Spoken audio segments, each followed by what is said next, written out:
Olá, amigos da TV Câmara Pouso Alegre, vocês que estão nos acompanhando neste momento de pandemia. Nós estamos gravando aqui o nosso programa de casa. Eu estou home office produzindo o nosso programa e hoje o programa de estreia é o programa Histórias e Memórias, que é do Museu Histórico Tony Toledo, que eu tenho a grata alegria de estar cuidando dessa parte de divulgação do Museu Histórico. Eu que adoro a história, principalmente a história de Pouso Alegre. E hoje, nesse nosso programa de estreia, eu não poderia deixar de trazer um convidado que também ama a história do sul de Minas, também ama a história de Pouso Alegre, fez várias pesquisas, inclusive do senador José Bento, que é uma grande figura aqui de Pouso Alegre, que nos próximos programas de Histórias e Memórias nós vamos tratar desse assunto. E hoje eu tenho essa alegria de trazer aí o professor Isaías Pascoal, que é professor de História, é um grande historiador aqui no sul de Minas, atua nessa área de pesquisa. Então, assim, a gente vai, na verdade, fazer uma viagem ao passado, né? Basicamente, a nossa história e a nossa memória presente aqui na TV Câmara. E, professor Isaías, eu tenho um prazer, uma alegria de estar começando o nosso programa, né, de maneira virtual, por conta da pandemia da Covid-19, que nos obriga, né, a fazermos desta maneira. Mas para começar o programa hoje com um tema que vai ter a ver com o nosso assunto que nós estamos vivendo hoje e que aconteceu há mais de 100 anos atrás, há um século atrás. Você sabia que o Brasil, o mundo viveu uma pandemia idêntica à que estamos vivendo hoje, há 100 anos atrás? Quem vai falar isso com a gente é o professor Isaías Pascoal. Professor, obrigado pela sua entrevista, pela sua participação no programa Histórias e Memórias. Oi, Lucas, e nossos telespectadores da TV Câmara. É sempre uma satisfação muito grande poder conversar com você, com os telespectadores, sobre esses assuntos regionais, sobre Pouso Alegre. O ser humano é um ser de memórias, né? Perder a memória é perder a raiz, e isso é muito complicado. Então, sempre um prazer muito grande poder estar aqui nessa conversa com você. Isaías, o nosso tema hoje é os impactos da gripe espanhola há um século atrás e hoje vivenciando a Covid-19 aqui. Nós, com a tecnologia, né, o avanço da tecnologia, nós conseguimos fazer essa produção em segurança, né? Você na sua casa, eu aqui na minha casa, o telespectador nos acompanhando também na casa dele. Mas, Isaías, vamos fazer uma viagem no túnel do tempo e voltar em Pouso Alegre lá em 1918, no início do século XX.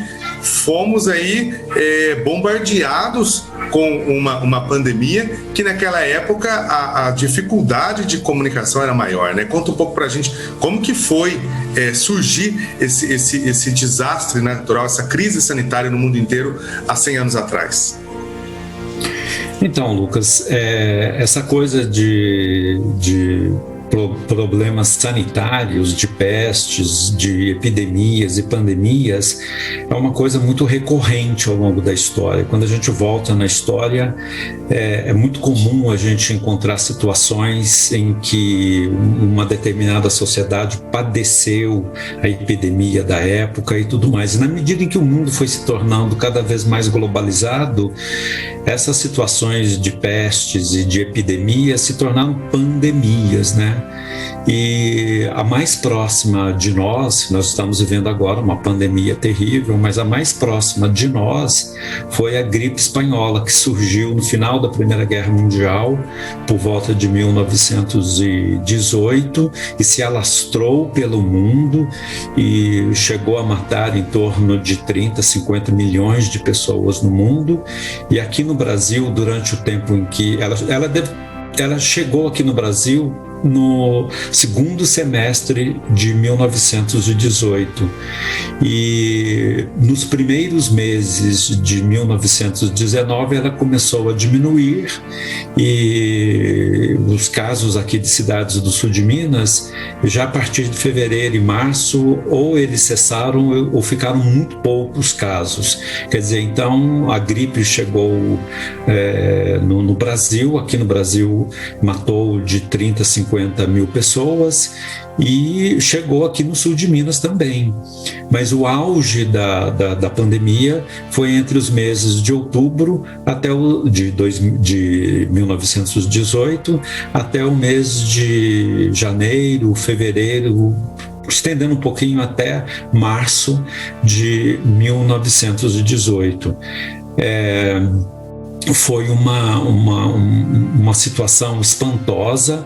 A sociedade enfrentou com muito medo a chegada da pandemia, e é muito interessante a gente observar que muitas noções, muitos procedimentos para enfrentar a pandemia de 1918 estão presentes ainda hoje. Acho que a gente pode conversar um pouquinho sobre isso, mas assim como hoje nós temos um medo muito grande, na época também. Hoje nós temos a ciência, a tecnologia muito mais avançadas e que conseguem dar uma resposta muito prática, muito rápida ao que nós estamos vivendo. Veja, uma coisa que eu admiro hoje: num ano nós temos diversas vacinas. Em 1918 não houve vacinas, então foi mais complicado enfrentar. Mas eles enfrentaram até aproveitando esse trecho, há um ano atrás a gente percebe a diferença hoje com o avanço da tecnologia, né? Em um ano de pandemia do coronavírus já existe a vacina para conter ou diminuir essa pandemia, mas em 1918 não existia, né? E como que as pessoas enfrentavam esse problema? Você tem uma ideia nas suas pesquisas de como que era a reação das pessoas, inclusive através dos meios de comunicação, né? Inclusive em Pouso Alegre, no jornal, chegou a noticiar esse desespero, né? Exatamente. Então, os jornais noticiaram. No caso de Pouso Alegre, no Museu Tuani Toledo, aí na Câmara Municipal, existem jornais que retratam aquele momento, mas nas cidades vizinhas também, viu, Lucas? Há notícias, por exemplo, em jornais de São Gonçalo do Sapucaí, em Varginha, em Campanha. Quer dizer, então a mídia já estava, mídia escrita, né, jornais já estavam presentes naquela época, e claro, não poderia ser diferente. Eles noticiaram a pandemia e retrataram como a sociedade enfrentou. Tinha coisa que tinha embasamento para enfrentar a pandemia. Tinha procedimentos que possuíam embasamento científico e outros não, né? Baseado em crendices. Eu acho que isso aí nunca a humanidade vai se livrar, sempre vai acontecer isso. Bom, hoje, né, Isaías? Hoje tem. Na busca de solução, as pessoas apelam, né? E eu recortei de um jornal que eu tive acesso a alguns procedimentos. Se você quiser, eu posso agora ou em outro momento falar o que as pessoas utilizavam. Não, pode ser agora que a gente a gente vive esse momento aqui no Brasil também, né? Uns com tratamento precoce da Covid, uma outra forma de lidar. Às vezes as pessoas falam, toma limão, toma cachaça que mata o vírus. Então a gente tem muitas crendices populares que isso aconteceu há um século atrás também. Exatamente. Né? Então, olha, nas pesquisas que eu fiz, eu notei que o procedimento mais utilizado e que tinha embasamento era o tratamento à base de quinino. Quinino foi a principal arma dos médicos para enfrentar a doença. E além do quinino, eu fiquei sabendo, inclusive, o Lucas, que o quinino ele é uma espécie de avô. A evolução dele, o tratamento dele, ele é uma espécie de avô da cloroquina. Olha só. Uma pessoa entendida nesses assuntos me explicou que na evolução, porque o quinino era muito forte, então ele tratava, mas ele provocava muito efeito colateral. E com o tempo, a ciência, a medicina foi amaciando ele, vamos dizer assim, e deu origem a medicamentos menos problemáticos. Então foi a base principal. Mas tinha, por exemplo, muitas outras coisas. E aqui do que eu colhi foi o seguinte, olha, desinfetantes em casa, massagem com mel e jataí dória no peito, Zampirone, que é o desinfetante que eles utilizavam em casa, comprimido de cloroquinino, neotônico Rodrigues, xaropes, olha só, cápsulas bromoquinino e um medicamento chamado bota mineira. Então aí você vê que as pessoas utilizavam coisas que tinham resultado e outras que não passavam de crendice, né?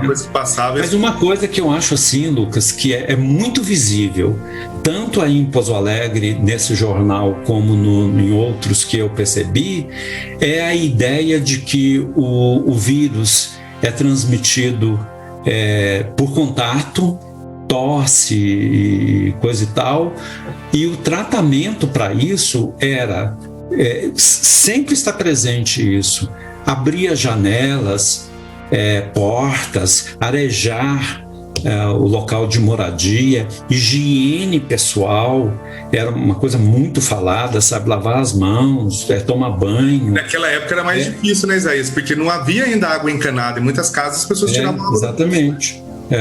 Mas justamente por isso, era uma coisa interessante de ver como as pessoas tinham noção desse tipo de coisa. E a ideia de que era para evitar aglomeração de pessoas, olha aí a similaridade. E em muitos lugares foram fechadas escolas, foram construídos hospitais assim tipo um hospital de campanha para tratamento rápido. Em Pouso Alegre eu não sei, mas em Varginha, para enfrentar a situação, houve a criação de um hospital meio que às pressas para esse tipo de coisa. Mas a ideia é... O Hospital Samuel Libano só ia ser criado em maio de 1921. Então, exato, ainda não havia, etc. Era o hospital ali próximo à capital. Eu acho que, no caso de Pouso Alegre, desde de 1915, havia a escola de odontologia e farmácia.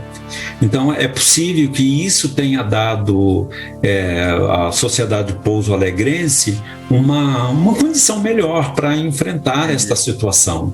Mas a ideia era essa, sabe? Evitar aglomeração, fechar a escola, impedir que as pessoas, que estabelecimentos fossem abertos e tudo mais. Então, é uma coisa que fazia sentido. Evitar essa circulação das pessoas, como está acontecendo hoje, né? Exatamente. Mas eu acho assim importante dizer que, no caso do Brasil, desde o início do século havia uma tradição,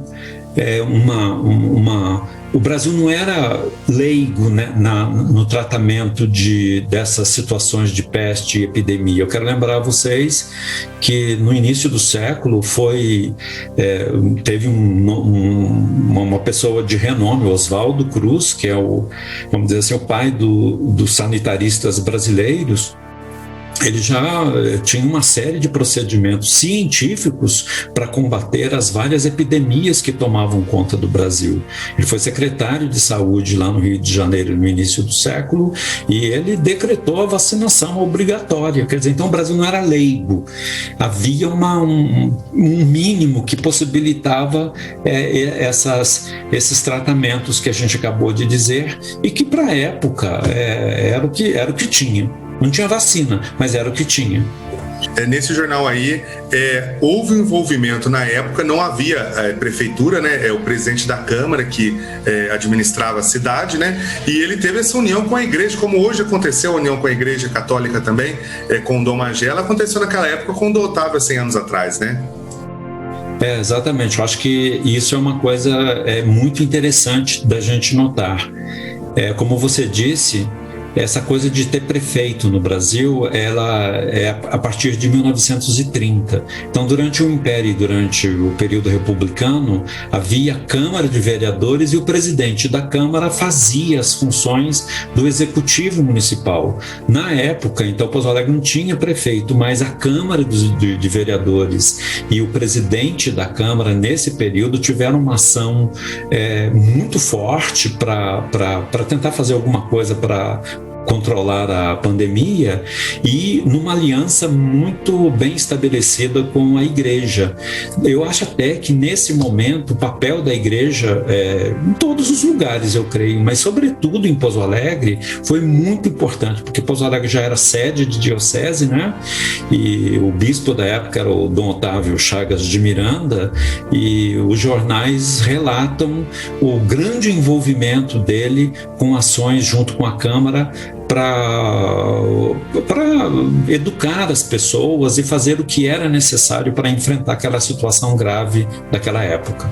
Pois é, e como que as pessoas naquela época reagiam a essa situação? Hoje a gente percebe que conter as pessoas dentro de casa torna-se mais difícil, mesmo com as tecnologias. As pessoas têm aí WhatsApp, tem internet, tem diversas redes de streaming, né, para poder ver filmes, séries, e as pessoas ainda não conseguem ficar sem aglomerar. Naquela época, como fazer isso? Como que era feito esse tipo de contenção da população?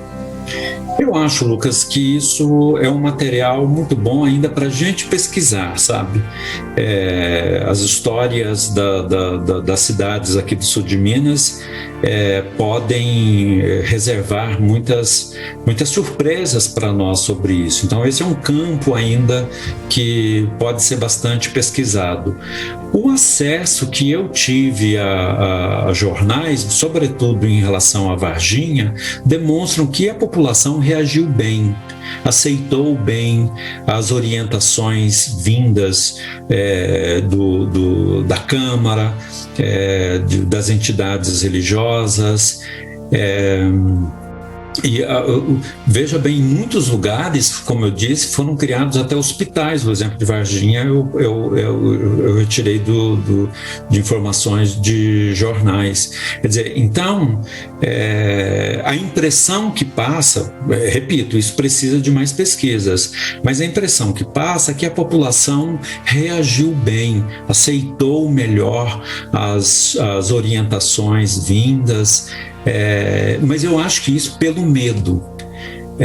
Na época, nós não tínhamos um grau de polarização ideológica e política que nós temos hoje, que eu acho que é o grande responsável por esse negacionismo que tomou conta, não é só do Brasil, né? A gente viu isso, por exemplo, presente nos Estados Unidos, em alguns outros estados, mas no Brasil essa polarização ela acabou dando origem a segmentos da sociedade que tem uma postura muito negacionista, e aí não usa máscara, não quer tomar vacina e acha que é bobagem.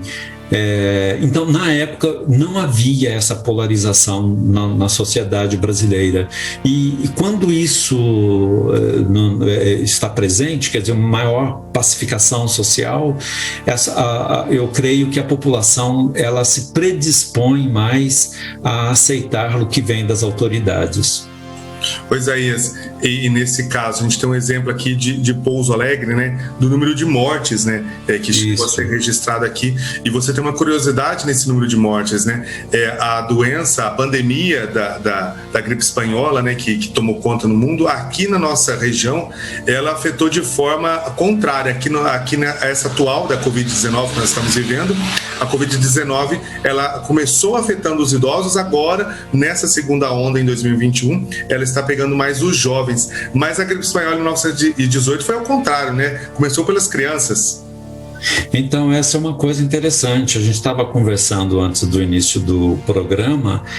Quando você pega, não sei se você tem os números aí, eu não sei se você vai colocar, mas seria interessante colocar. Sim, eu vou até colocar aqui o pessoal de casa, antes de você colocar, eu vou falar aqui, aí o pessoal de casa a gente vai ter um GCzinho especial para vocês terem uma noção de como que era a situação. Olha só, aqui os dados de mortes, isso são fontes do cartório civil aqui de Pouso Alegre.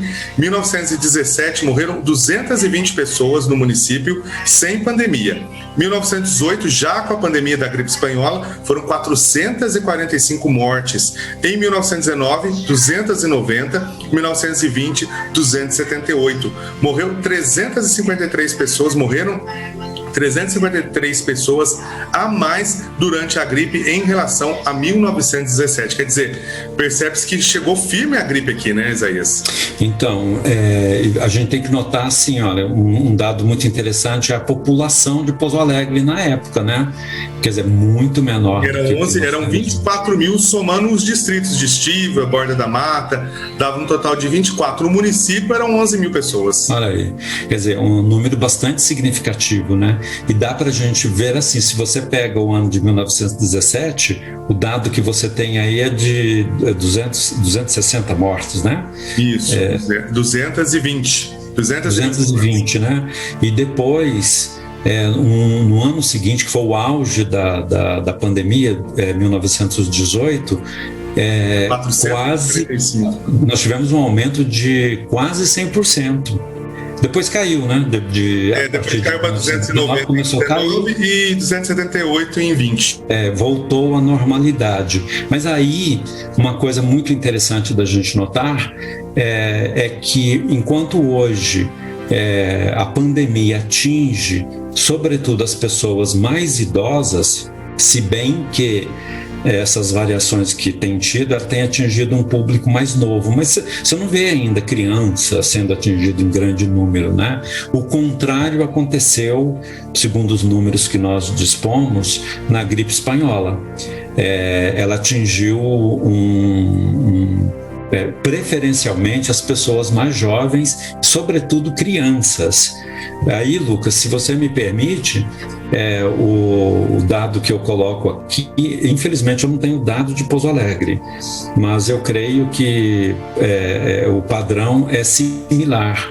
Certo. Das 184 pessoas que morreram entre outubro de 1918 a janeiro de 1919, 184 pessoas que morreram nesses 5 meses na cidade de Varginha, 30 pessoas tinham menos de 1 ano de idade, 53 de 1 a 5 anos, 15 de 5 a 10 anos, 15 pessoas de 20 a 25 anos, 14 pessoas de 25 a 30 anos, e vai diminuindo.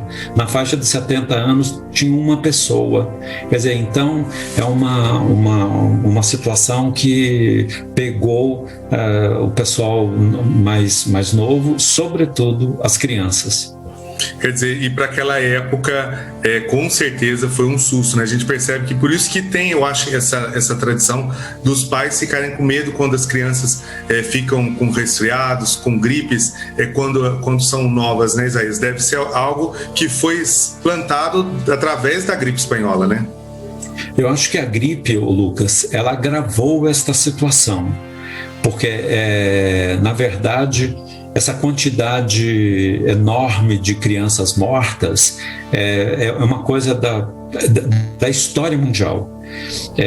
Quando a gente analisa com mais cuidado os acontecimentos históricos, a gente vê assim, olha, para cada pessoa que nascia, uma morria.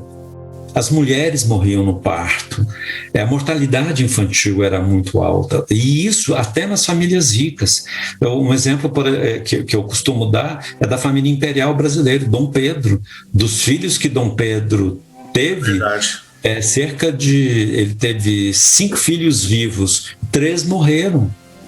Quer dizer, de 8 filhos, 3 morreram. E inclusive, então, a mortalidade infantil era muito grande na época. Eu acho que a pandemia agravou esta situação. E uma coisa muito interessante, Lucas, que você perder filhos pequenininhos assim é complicado, dói no coração e tudo mais. Mas aí se criou a ideia de que crianças mortas são crianças puras, são os famosos anjinhos. Eu não sei se a geração mais nova talvez não conheça isso. Ainda na mas eu me lembro ainda. 70 tinha. Exatamente, eu me lembro da minha infância, em que quando uma criança era sepultada, ela ia num caixão bem branquinho e se dizia assim, eram os anjinhos. Até hoje as crianças vão no caixão branco quando morrem, infelizmente. Eles têm exatamente. Essa tradição, né? Mas eu acho que em razão do avanço da medicina, da ciência e da tecnologia, hoje nós diminuímos muito a mortalidade infantil. Mas no período aí antes dos anos 70 e tudo mais, morria muita gente. E a pandemia, claro, ela agrava essa situação, né? Porque a pandemia ela mata aos montes, né?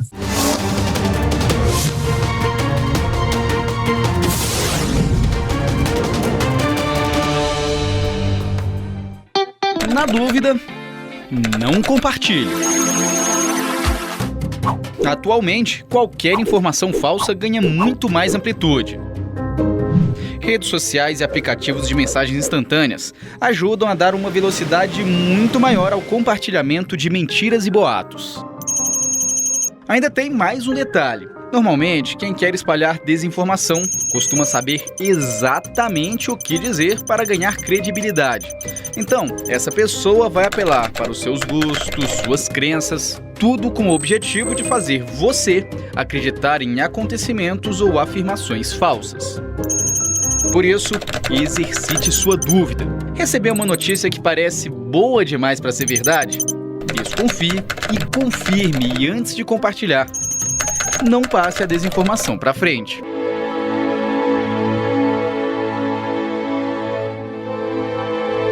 Primeira eleição de deputados no Brasil.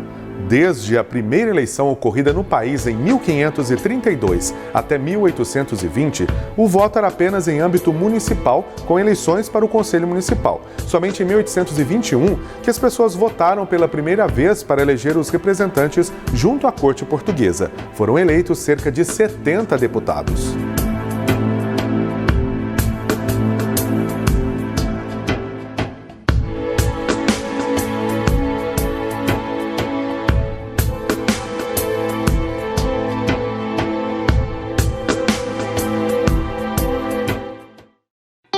Na dúvida, não compartilhe.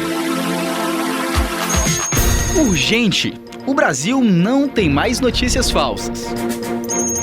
Por mais interessante que seja o título da notícia, não dá para confiar só nele antes de compartilhar o conteúdo. A gente precisa ler tudo, checar as informações e só aí passar a reportagem ou o post adiante. Isso porque as pessoas que fazem notícias falsas costumam criar manchetes apelativas. A ideia é justamente chamar a nossa atenção e fazer com que os mais apressados repassem a informação sem ler o texto até o final. E elas são muito boas nisso. Então, precisamos ficar atentos. Muito cuidado na hora de repassar conteúdos. Não faça parte da corrente da desinformação. Você é responsável pelo que compartilha.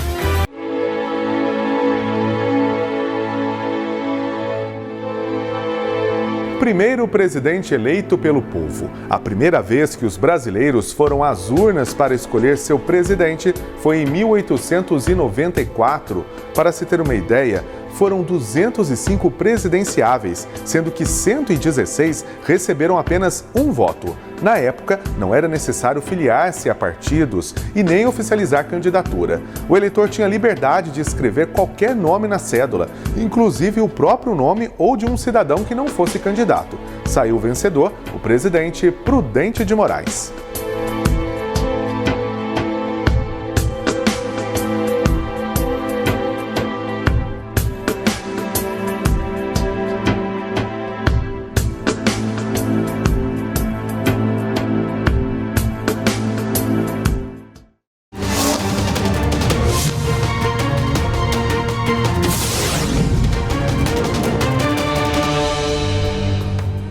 Bom, nós tivemos aí um rápido intervalo do nosso programa Histórias e Memórias. Agora a gente continua aqui com o professor Isaías Pascoal e falando aí agora, né? A gente vai iniciar para falar dar um parâmetro, né, Isaías, nesse bloco agora, nesse nosso último bloco, da realidade da Covid-19 com a gripe espanhola. O que a gente pode tirar de realidade e trazer para a nossa realidade hoje no século XXI dessas duas pandemias que atingiram aqui o nosso país?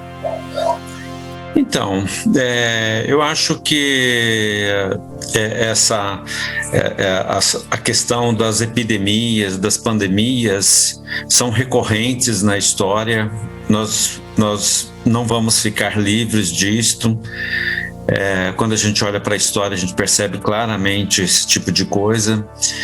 E vejo que há similaridades entre as duas pandemias. Em 1918, houve também apelo a tratamentos duvidosos, mas houve também acertos. Eu diria, por exemplo, que o acerto foi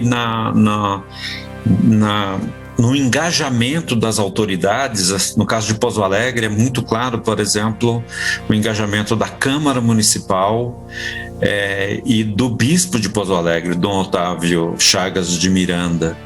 Esta é uma maneira boa de combater a pandemia. Eu vejo isso hoje no mundo inteiro. Autoridades políticas e muitas autoridades religiosas também nesse tipo de atividade.